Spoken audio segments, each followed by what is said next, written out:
Hello everyone, welcome to my channel. I'm Daviana if you didn't know, and this video is going to be how much do I get paid in the military, because everyone is like, how is she able to save this much money? How can she do all of this? Can't nobody save $2,000 in a month? Can't nobody do this and this? Well, I can do this. It's realistic. It's reality. I'm not rich. I just save my money. So let's talk about it. And if you are just watching this because you want to know how much the military make, by all means. But yeah, let's educate the mass. I do want to put this disclaimer out there. Not everybody makes the same amount. Depending on your location, depends on how much you will be making, as well as what your rank is, how long you've been in the military for. So I must do a quick background on me specifically and differences from different bases that I've been to and at different times of when I've been in the military and how much my pay has changed. So I have my LES. My LES is the leave and earnings statement. It basically says how much you make, how much they take out of your pay. So first, the background, I want to say I've been in the military for 4 years. I am in the Air Force. I am at my second duty location. I am in Hawaii, Hickam Air Force Base. My first station was in Florida, Tyndall Air Force Base. I will go into the differences between both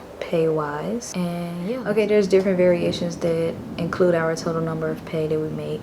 We get base pay, COLA, BAS, BAH, clothing allowance, hazardous pay, per diems. Like, we get so many different things that will equal the total amount of what we make each month. If you're deployed, sometimes you get hazardous pay and per diem. If you're on TDY, you get like per diem, sometimes hazardous pay. If you are stationed overseas, you get OHA instead of BAH, which they both are basically like housing allowance. If you are not living in the dorms, you get BAH and BAS. So if you're living in the dorms, you won't get BAH, which is the housing allowance. If you are living in the dorms and your job basically don't have the hours of you going to the DFAC, you can get BAS, like a job like security forces or the fire department. They do like 24-hour shifts, so not 24-hour shifts, but they work 24 hours in a day, so you can have a night shift or a morning shift, and they give you BAS even if you're in the dorms. And BAS is basically your food allowance. Your base pay is how much you make, like your rank. That's the part that's also getting taxed each month. Everything else that's included after the base pay is non-taxable. They will not tax you. They can't take the money, and it's actually great. It's pretty great, because also when you do your taxes, they put you in a lower tax bracket because they're not including that extra chunk of money that you're actually making. So it's good. Since I've been in for 4 years, my base pay is now $25.07 a month. I believe when I was in Florida, I was in for like a year and a half, 2 years, and my base pay was like $1,880. So that's a big difference, right, each month. BAS for me is $372 a month, and again, it's not taxed. Also, this is like for food monthly. I get $372 a month. Back in Florida, I was making $369 even when I was in a dorm. So yeah, it kind of just went up a little bit. For BAH, I make $21.39 a month. That's your housing allowance. So Hawaii is one of the highest amounts that you'll get in BAH, like for housing allowance, because it's so expensive to live here. So I also get COLA, which is the cost of living. But for BAH specifically, me making $21.39, that's because I don't have kids, but I'm not in the dorms. And you're probably wondering, like, what types of variations does it include for you to be in the dorms or not to live in the dorms? It depends on the base. Like, sometimes it's like you gotta be an E3 or an E4 to move out. In my last base in Florida, you just have to be an A1C, which is an E3, and live on station for a year, I believe.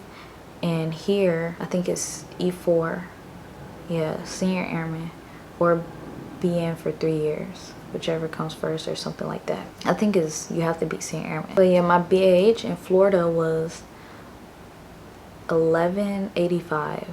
So that's a huge difference, $1,000 difference. But Florida was not that expensive to live in. And if I was to have a kid here in Hawaii, then my BAH would go up to $28.50.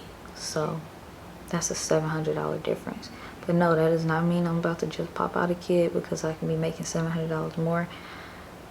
Because that's stressful. That ain't worth $700. If it was $1,400, I'll probably be like, I'm kidding. But anyway, cola for me, the reason I get cola is because the cost of living is so high. Usually when you are overseas, and technically Hawaii is overseas because we're not within the 48 states, you know, that's within the mainland. So Alaska and Hawaii are considered overseas. Yeah, so my cola is $3.48 for this month, but it goes up and down. Sometimes it's $3.25, sometimes it's $3.75. It changes. But yeah, again, non-taxable. Also, the housing allowance is non-taxable. A clothing allowance, and you get your clothing allowance once you hit your new year, if that makes sense. So I joined in January of 2016. So each year in January, I get a clothing allowance to buy new uniforms or anything in regards to my uniform, like new boots or, you know, yeah. I was given $548 for clothing allowance, and I feel like it was so high because we are basically transitioning our uniforms from ABU to OCP. So they know I'm going to have to buy 4 new sets of uniform, and I think the tops and bottoms are both like $50 each. So one whole set is $100, and that's not including the boots, which could be like $100 or $200 a pair. So getting 4 sets of uniform and then a pair of boots, that's a lot of money. So yeah, and again, none of it is taxable. So for total of this month, including my clothing allowance, is $5,900. That's how much I made, $5,915.45 to be exact. And yes, for my deductions, my taxes, again, only your base pay gets taxed. So for federal taxes, $246.65 is taken out for taxes. Social Security is $155.44. My health care is $36.35. I do life insurance. I have $400,000 for my life insurance, and that is $25 a month, which is weird because it used to be $29. So I'm surprised that the price went down, and I didn't realize until now. That's crazy.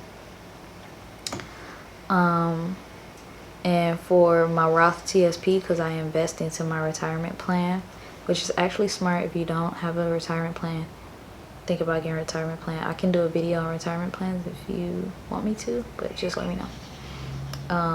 $500 go into my retirement plan. And yeah, and it also has like your mid-month pay, so like basically split in half how much you make for the beginning of the month, the 1st, and then the 15th in the middle. And so my mid-month pay is $21.95, so that's gonna be one of my checks, and then the other check is gonna be $27.54. So yeah, I get 2 checks, and only a portion of it is taxed. So yeah, that's basically how much I make in the military. That's how things work. There's different variations, different times. Yeah, I hope you like this video. If you have any questions, let me know. Yeah, so your pay basically changes your location. So since I'm in Hawaii, I get COLA and a very high BAH. Like Florida, you don't get COLA, you don't get a really high BAH. And then since I've been there for 4 years, my money actually goes, like my base pay goes up a little bit, a couple hundred or so each month. Your BAS is like if you're not able to go eat at the DFAC for the times that the DFAC is open and you're missing out on meals, they give it to you. And if you're like not in the dorms, they give it to you. But yeah, I hope you like this video. Like, comment, subscribe, share this video for some people that want to know how much I get paid or how much the military in general gets paid. Again, I'm in the Air Force. I've been in for 4 years, and I hope you like this video. Okay, bye. and it's a war zone.